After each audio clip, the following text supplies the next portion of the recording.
Aidara. bismillah tey day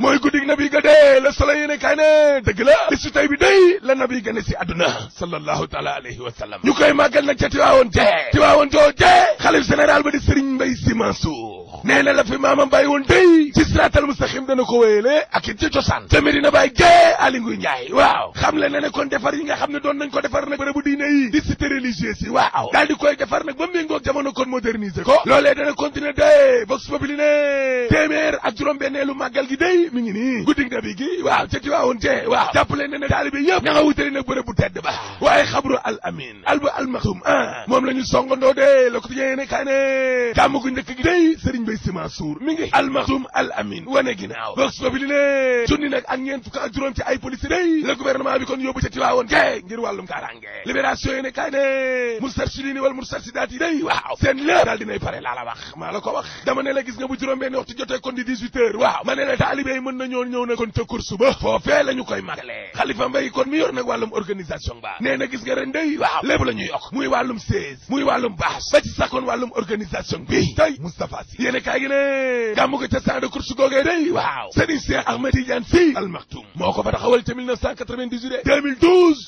ci la Serigne Moustapha daal dina door jël relève ba moom Serigne Moustapha Sy day njiital Moustarchidine wal Moustarchidaat waaw mooy amal waxtaan wa de ña ngay waxtaanee nag coowal Khalifa Sall day l'observateur ne wàllum caisse d'avance ba waaw procureur day daal dina jébal Khalifa Sall nag doyen des juges te yàlla enquête yéene kaay ne Khalifa Sall est-ce que du dem seconde correctionnel mooy laaj wa de waaye Serigne Bassirou Gueye day procureur de la République waaw daal dinay sàkku nag audience correctionnelle la de Khalifa Sall gaa ñi nga xam ne nag maanaam kon dañ leen a jàpp fi mu nekk nii kay waaw doyen des juges day lépp nag mën sa loxoom libération yéene kaay ne en tout cas convoqué nañ ko day ci kanamu chambre d'accusation bi kañ la xanaa juróomi fan kon ci weeru décembre te yàlla moom Khalifa Sall moomee jàppale ne nag candidature ma ngi ni la de yéene kaay gi ne bu ñu sukkandikoo na ci ay xibaar waaw procureur day liggéey bi nga xam ne waroon na ko liggéey yëpp daal dinay pare de maa la ko wax daal dinay sàkku ne kon ñu jébbal Khalifa Sall mi le moo gaa ñi nga xam ne kon dañuy laam-laamee kon dañ taa tax chambre correctionnelle ba te jamono joo xam ne ñu ngi waxtaanee kon coowal Khalifa Sall mi le day la ko ti yéene kaay nee na affaire day waaw yëngu na ca Fatick de mar day taali maa la ko wax parce que nag daf ci am ay jeunes di ay xale yoo xam ne day ci parti bi la nu ne waaw ma ne la dañoo mere lool seen patron njiital affaire président Macky Sall lu mel ni Alaaji Abdoulaye Lam Amatou Adama Gueye Mamadou Mbassa Sarr ñoom ñii député Alla Gueye de la ñu àndal ñu naan ko fada ma ne waa Fatick yooyu nag dañoo mere président Macky Sall de parce que ñoom jàpp nañ ne 2008 ba léegi ni la day ñoom waa Fatick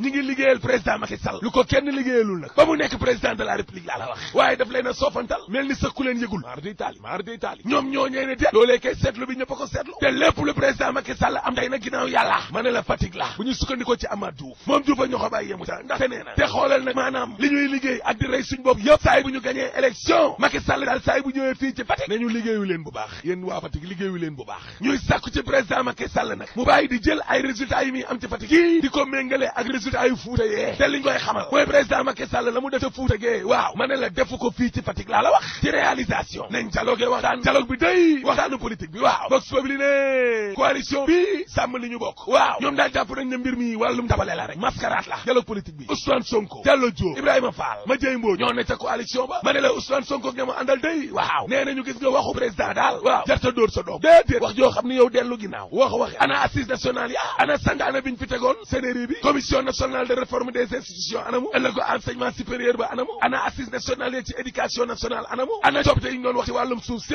réforme foncière l'observateur ne kan moom aéroport international Blaise Diagne paternité bi waaw ministre Aliou Sow day ak Habib Sy ak Souleymane Ndéné Ndiaye waaw yekk nañu lu mel ni xamee Maïmouna Ndoye Seck de moo ni Maïmouna Ndoye Seck sax jubbante waat na de ay kàddoom ne état continuité la Souleymane Ndéné Ndiaye ci libération yi ne kay nee na xam nga nag dafa amul njariñ te fàtte it xëju fi ngay jël loo xam ne ñëpp ni ca waa nga seenu ba ko soppi ko ànd ak tabale kay di ko falsifié loo xam ne or lañ ko bindee mu leer nañ amul sens Souleymane Ndéné Ndiaye ne dëgg la même bu dee sax àndoo ak président Abdoulaye Wade ci lii mu bëgg a defee dees bàyyi wàccal doom yi révolution monarchique même bu dee ànduma caag moom nañ ko nangul ne nag aéroport international Blaise Diagne bii moom la paternité totale paternité moo ko moom te loolu sax du tey ba mu nekkee ministre d'état ci jamonoy Abdou Diouf la la wax la amoon xalaat Kër Massar gii la ñu ko doon xalaat boroomi xam-xam ne foofee ngelaw laa tax ñu daal di koy tuxal ca gas far yàlla dogal sax Abdoulaye Wade ak ministre PDS yi génn ci gouvernement Abdou Diouf ba 2000 bi Abdoulaye Wade faloo la daal di taxawalaat nag aéroport international Blaise Diagne bii même bu dee damay jàppale tamit Macky mii aéroport bi nag Ablaye la pose première hier ba maa nga woon ca cabinet wu Ablaye Wade may mun a ndooy sekk mii di wax ma nga bokkoon ca conseil wu Macky premier ministre dem naa ca football ba